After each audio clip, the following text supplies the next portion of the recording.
नमस्कार, स्वागत है आपका इंडिया न्यूज के डिजिटल प्लेटफॉर्म पर और मैं हूं आपके साथ गुलिस्ता।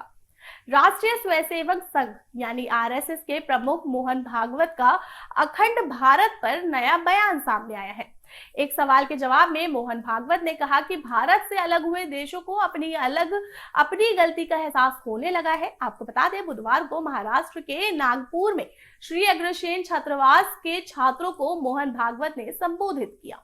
यहाँ मौजूद एक छात्र ने उनसे सवाल किया कि हम भारत को अखंड भारत के रूप में कब देख सकते हैं या कब देख लेंगे। तो इसके जवाब देते हुए भागवत ने कहा कि कब तक बनेगा ये तो मैं भी नहीं बता सकता, उसके लिए ग्रह ज्योतिष देखना पड़ेगा। मैं तो जानवरों का डॉक्टर हूं, लेकिन अगर आप उसको करने जाएंगे तो आपको बूढ़े होने से पहले दिख जाएगा। भागवत ने आगे कहा कि क्योंकि परिस्थिति अब ऐसी करवट ले रही है, जो भारत से अलग हुए उनको लगने लगा है कि गलती हो गई, हमको फिर से भारत होना चाहिए। लेकिन वो मानने लगे हैं कि भारत होना मतलब नक्शे की रेखाओं को पोंछ डालना, और लेकिन ऐसा नहीं है, सिर्फ उससे नहीं होगा। आगे बता दें कि संघ प्रमुख बोले कि भारत होना मतलब भारत के स्वभाव को स्वीकार करना। भारत का स्वभाव मंजूर नहीं है, इसलिए भारत का विखंडन हुआ। तो स्वभाव अब जब आ जाएगा तो सारा भारत एक हो जाएगा, और अपने जीवन में सब पड़ोसी देशों को ये सिखाना, ये काम हमको करना होगा।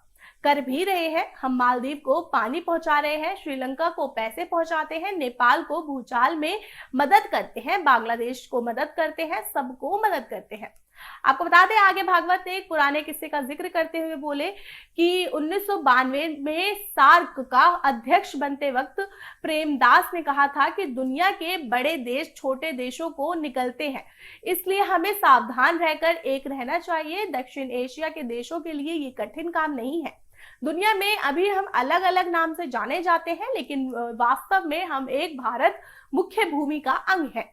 आगे भागवत ने बोला कि ये भाव उत्पन्न हो जाए कि भारत मेरी माता है, हमारे पूर्वज समान है, हमारे मूल जिनके आधार पर संस्कृति बनती है वो भी समान है।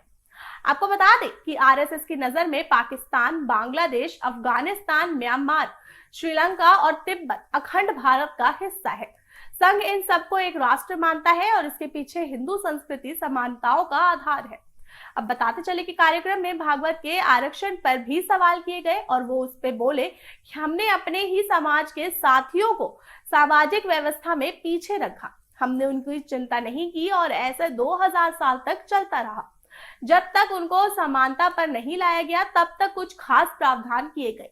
आरक्षण उनमें से एक है। जब तक इस तरह का भेदभाव है तब तक आरक्षण रहना चाहिए। संघ संविधान के तहत मिले आरक्षण का पूरा समर्थन करता है। आगे बता दें, नागपुर में मौजूद संघ मुख्यालय में आजादी के बाद से तिरंगा नहीं फहराने के सवाल को लेकर संघ प्रमुख मोहन भागवत ने एक किस्सा सुनाया। वो बोले कि पहली बार ध्वज को फहराने में बधाई आई, तब से अब तक स्वयंसेवक संघ इस ध्वज के सम्मान से जुड़ा हुआ है। तो फिलहाल के लिए इतना ही। जुड़े रहिए इंडिया न्यूज के डिजिटल प्लेटफॉर्म के साथ। मुझे दीजिए इजाजत। धन्यवाद।